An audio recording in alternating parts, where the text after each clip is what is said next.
Hey everybody, my name's Emma. If you got a minute, I've got a story that's a bit of a roller coaster. One that dives deep into love, betrayal, and the fight to reclaim my dignity. Before we dive into the chaos, let me set the stage and introduce you to the key players in this drama of mine. It starts with me, Emma. I was born into what most people would call privilege, silver spoon, and all that jazz. But don't get it twisted. Despite the cushy start, I was raised to value hard work over handouts. My dad? He's the king of the engine additive world, a self-made man who took a tiny niche and turned it into an empire. My mom? No slouch either.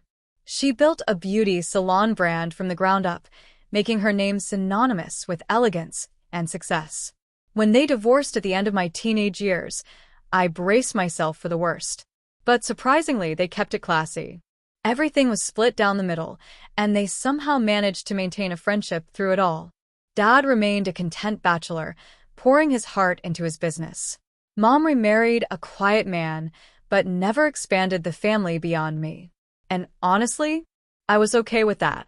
Then came Jake, my husband, or as I now call him, the catalyst of my personal upheaval. We got married not long after I graduated college. I had just landed a job teaching music to kids bursting with energy and imagination.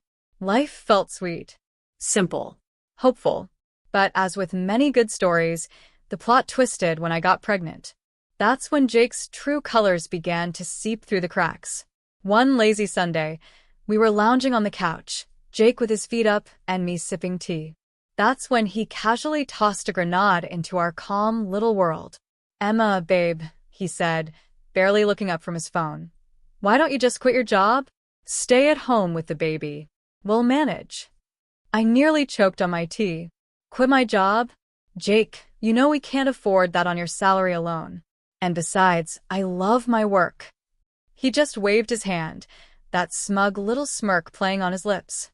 "Come on, Em. It's not like we're ordinary folks. Your dad's loaded. A little help from him, and we're golden." That was the first crack in the foundation. It wasn't just a one-time thing. Over dinner, with his parents at the table, Jake brought it up again, this time without warning. "Emma's thinking about taking time off work," he said casually, spooning mashed potatoes like it was no big deal. "You know, with the baby coming." His mom, Carol, a woman with a sharp tongue and a sharper eye for opportunity, jumped in with glee. "Oh, that's wonderful. With Emma's family, you two don't have to worry about a thing." I clenched my fork tighter, trying to keep my cool. "Actually," I said with a strained smile, "we haven't made any decisions. And we intend to manage on our own. Thank you." Jake's dad, Frank, always ready to toss gasoline on a fire, chimed in with a chuckle. "Why play the hard way, Emma? A little help from your folks, and you could be living easy. Why waste that?" Their words twisted like knives, each one cutting deeper. They didn't see me as a person. They saw a ticket, a shortcut, an ATM. That night, lying in bed beside Jake, I whispered, "Do you really think we should be relying on my parents like that?" He rolled over, meeting my eyes, those same eyes that once melted my heart. "It's not about need. It's about what's smart. Your parents can afford it. We deserve a break. Why not take it?" Deserve. That word echoed in my mind long after he drifted to sleep. And that's when I knew we were not on the same path. Cavities with your family's resources? Frank chuckled between bites. "I bet you could easily help us out. It's such a sure thing." I tried to keep my cool. Really, I did. "Carol, Frank," I said calmly, "I've told you before, we're managing our finances independently. My parents' money isn't part of this equation." But Frank, oh, he's got the persistence of a door-to-door salesman. "Come on, Emma. It's not like you'd feel it. What's a few thousand to your dad? He probably spends that on golf in a weekend." The audacity floored me. There they were, sitting in our home, eating our food, and they had the guts to treat my family's hard-earned money like it was theirs for the taking. Jake tried to play mediator. Maybe they have a point. It's just a loan, right? We could help out. It's family." Family. I nearly choked on the word. "Jake, When did we decide it's our job to bankroll your parents' dreams? The room went ice cold. Carol, never one to let a dramatic moment pass unexploited, piped up with a loud, theatrical gasp. Well, I never. Here we thought family helped each other out. But if you're going to be stingy. Stingy? Now I was seeing red. Working for what you have isn't being stingy, Carol. It's called being responsible. Maybe you should try it sometime. Frank, now clearly uncomfortable, tried to smooth things over. Look, Emma. No need to get upset. We're just talking here. Talking, I repeated, my voice laced with sarcasm. Seems like all we ever do is talk about how my family can solve your problems. That night, after they finally left, Jake offering half-hearted apologies for what he called a misunderstanding, I lay awake, staring at the ceiling. It wasn't the misunderstanding. It was an invasion. A full-on, bare-faced invasion of our lives by two people who didn't see me as a wife or daughter-in-law, but as a walking, talking ATM. After our little Lily came into this world, life took a turn I didn't quite expect.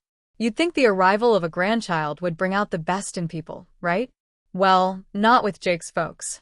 They showed up at the hospital with what had to be the cheapest onesie from the discount bin. It still had the clearance sticker on it. Meanwhile, my parents came bearing a hand-knit blanket, a full car seat and stroller set, and a lovingly prepared care package. Carol's eyes locked onto those gifts with a look I can only describe as a cocktail of disdain and envy. Wow, she said, eyeing the blanket. Really laying it on thick, aren't they? Must be nice to just throw money around. Bet they could have just gotten you a house instead of all this fluff. Jake chuckled. Yeah, Mom's got a point, Em. Your folks sure don't hold back. A house might have been more practical, huh? My heart sank. I was holding our newborn daughter, cherishing the moment, and all they could talk about was how my parents should have spent their money. And hearing Jake echo his mom's words, that stung more than I expected. I tried to keep the peace, biting down my growing anger. Well, I said tightly, it's not about the price tag. It's the thought that counts. But Frank wasn't about to let it go. Oh, sure. But when you think about it, a nice little investment in property, that's the kind of gift that keeps on giving. The ride home from the hospital was silent. Jake tried to justify it all, saying his parents were just old-fashioned, that they didn't mean anything by it. But the seed had been planted, and it was growing. A few weeks later, during one of their unsolicited visits, Carol struck again. We were all crammed in the living room, Lily fussing in my arms, when she glanced at the new stroller my mom had bought us. Must be nice, she said, voice syrupy sweet, having her folks shower Lily with all these expensive toys and gadgets. Though, a contribution to a house fund would have been more useful, don't you think? Jake, sitting beside his mother, nodded in agreement. Actually, babe, we've been talking. Maybe your parents could help us out with a down payment instead of more baby stuff. Makes sense, right? I was floored. Not only were his parents relentless, but now Jake was openly on board, turning our daughter's birth into a bargaining chip. I stared at him. Is that what this is about for you, Jake? Using my parents for money. The hurt in my voice cracked the air. I thought we were in this together for better or worse. Not for richer or poorer. Jake looked stunned. But Carol? She just sniffed and muttered. Well, when your wife's parents are rich, it's only practical to think about these things. They finally left.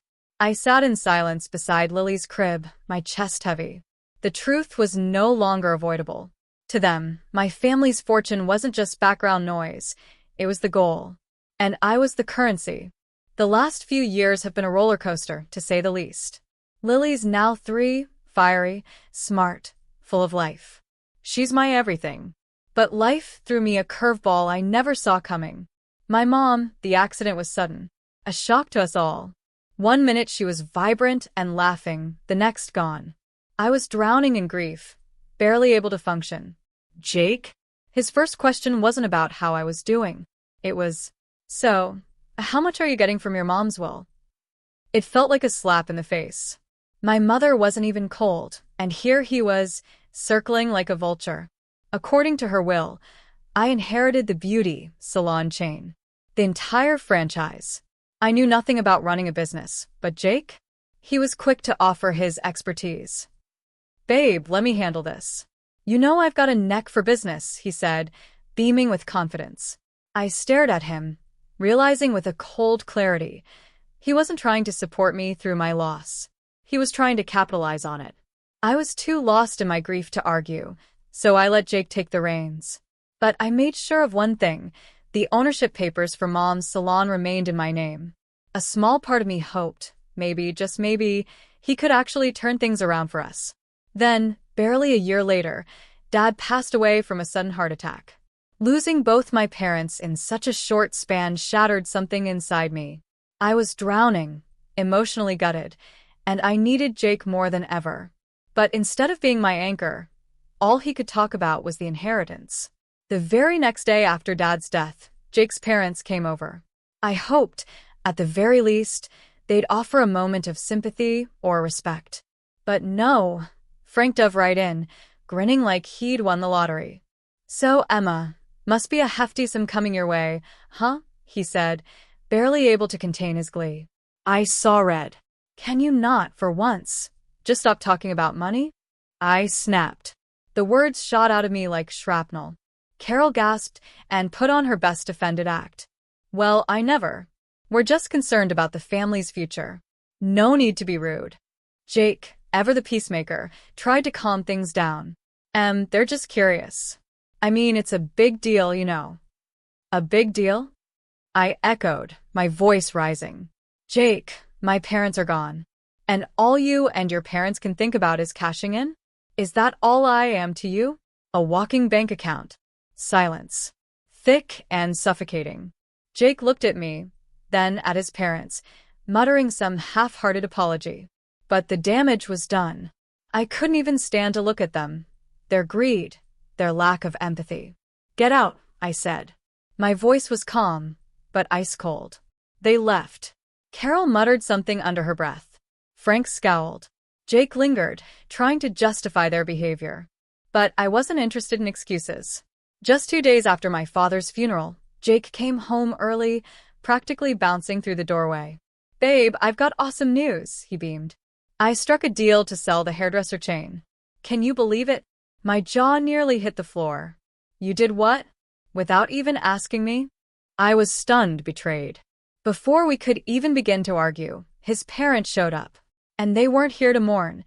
They were ready to celebrate, like we'd just hit the jackpot. They brought in food from some high-end restaurant and a bunch of brochures that screamed luxury.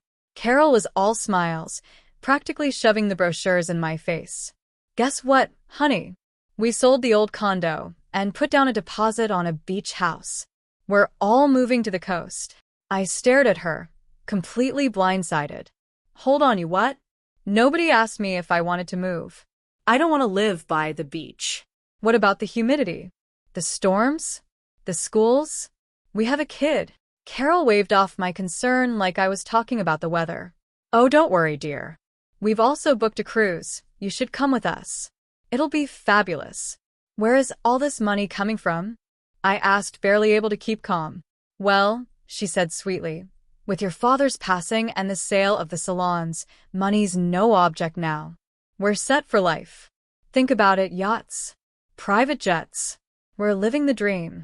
Her eyes were sparkling, not with tears, with dollar signs. I turned to Jake, dumbfounded. "Why are we talking about selling my mom's business again? What is this nonsense about being set for life?" Jake shrugged like it was the most obvious thing in the world. "Babe, it just makes sense. Managing both businesses is too much. We've got to focus on what's more profitable. It's for our future. For our daughter's future." I was in disbelief. The greed. The audacity. "Show me the financials for the salon," I said firmly. "I want to see everything before we make any rash decisions." Jake squirmed and looked away. "Look, it's all about our future, making sure we're comfortable." His parents chimed in. "Darling, think about it. Selling those little shops could give you a life of luxury. Why waste your time on them?" Carol cooed, voice dripping with greed. I couldn't take it anymore. the way they were circling me like vultures around a fresh carcass. I want you all to leave. Now. They froze. My voice was unwavering. This is a time to mourn my father, not to feast on what he left behind. Jake tried to interrupt, but I shut him down. And another thing, this is my inheritance. Mine. You and your parents don't get a say in any of this. The air turned icy. They finally realized I wasn't the pushover they thought I was. They left, Carol huffing, Frank sulking, Jake still trying to play both sides. The morning after my father's funeral, I sat in silence, numb with grief. The world around me felt muted, gray, and lifeless. That's when Jake, ever tone-deaf, decided it was the perfect time to talk business. We need to call a meeting with the founders of your father's company. Pronto, he said over breakfast like he was discussing grocery shopping. I paused, my toast halfway to my mouth. Jake, my father was just buried. Can this wait? I need time to process everything. He waved off my grief like it was an inconvenience. Time is money, babe. We need to act fast. Exhausted and needing answers, I reached out to our family lawyer.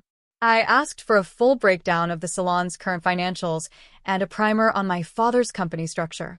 Because this wasn't just about money anymore.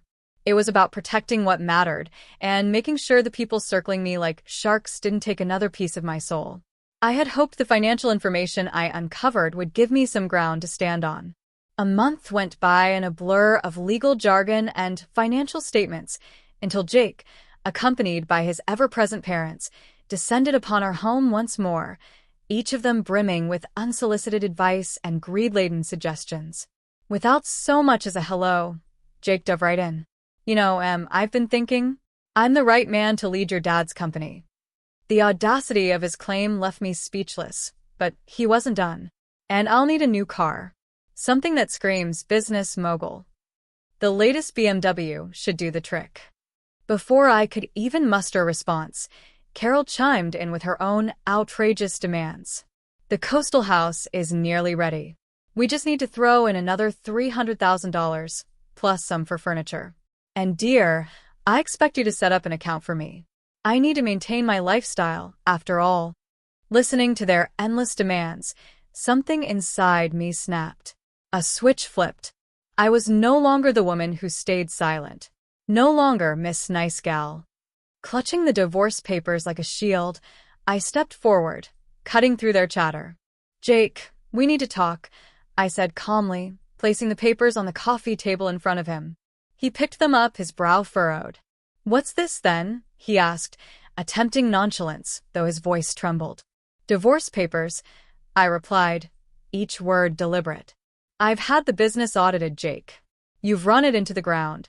It's teetering on the edge of ruin because of your mismanagement. His face paled, like a guilty child caught red-handed. I was trying to make it better, he stammered, his excuses as flimsy as his confidence. Make it better? By firing our most talented staff and neglecting the core of what made the business thrive. My voice rose, fueled by a cocktail of anger and betrayal. Carol, ever the meddler, jumped in. Now, dear, let's remember, he's entitled to half of everything. Marriage binds assets, after all. I laughed, but there was no joy in it. Nice try. But everything's been in my name since before I made the colossal mistake of marrying your son. He gets nothing. Silence. Their grand schemes shattered in an instant. And another thing, I added, locking eyes with Jake. You're going to pay back every penny you cost the business. Every single penny. When the reality of the divorce finally sank in, Jake's response was to grovel. Please, can't we talk about this? There has to be another way, he begged, his voice cracking with desperation. His parents, not to be outdone in the drama department, launched into a tearful performance of their own. We've sunk all our money into the Coastal House, his mother sobbed. Without the next installment, we'll lose everything. I listened unmoved. My heart had hardened after everything they'd put me through. I felt only a cold detachment. Sorry, but that's your mess, I said. Not mine. With steady hands and newfound resolve, I guided them to the door and closed it. On them, and on that entire chapter of my life. In the days that followed, I didn't allow myself to dwell on the past. I sold the apartment Jake and I once shared. The sale gave me just enough to buy a quaint, welcoming home. A fresh start for my daughter and me. Stepping into our new space, I felt a weight lift off my shoulders. Peace, true, unshakable peace, enveloped us in a way I hadn't felt in years. Justice moved slowly, but it did come. Eventually, Jake was held accountable for his reckless management. The court ordered him to pay damages to the salon chain. He had to liquidate his share of our former apartment just to meet his obligations. Watching him finally face consequences felt like bittersweet vindication. Then one day my phone rang. It was Carol. "We're in a bind," she said, desperation thick in her voice. "We need help to buy a place. Any amount would help." I took a deep breath, collecting myself. "You made your bed," I replied, steady and resolute. "It's time you lie in it." I ended the call with a strange mixture of anger and freedom. They no longer held any power over me. With the divorce finalized and the business back under control, life began to brighten. It was a tough climb, but one worth every scraped knee. Bringing back the top stylists we'd lost felt like a victory parade. Watching them walk back through those doors, ready to work their magic again, brought the salon to life. Turns out, I was more cut out for business than I'd ever imagined. Every day taught me something new. Had I not been pushed into a corner, I might never have discovered this strength in me. As for my dad's car oil business, it was another mountain. For now, I brought in a manager to steer the ship while I got my bearings. "It's all yours for now. But keep me in the loop," I told him, making it clear I was still in charge. "Maybe when Lily's older, around 20, I'll pass it on to her if she's interested. I want her to have options. Freedom." Our new home, just me and Lily, was a haven. A place to heal. To laugh. To grow. Small, yes. But ours. Every corner held a new memory. Every evening was filled with giggles and bedtime stories. Out in the garden, Lily's laughter filled the air like music. "Mommy, when I grow up, I want to be just like you," she'd say, her eyes glowing with admiration. "You're going to be even more amazing," I'd whisper, hugging her tightly. And I knew, deep in my soul, that we were on the brink of something wonderful. Together, we were unstoppable, ready to meet the future with open arms and hopeful hearts. Please feel free to comment below if you like this. Remember to like and subscribe for more.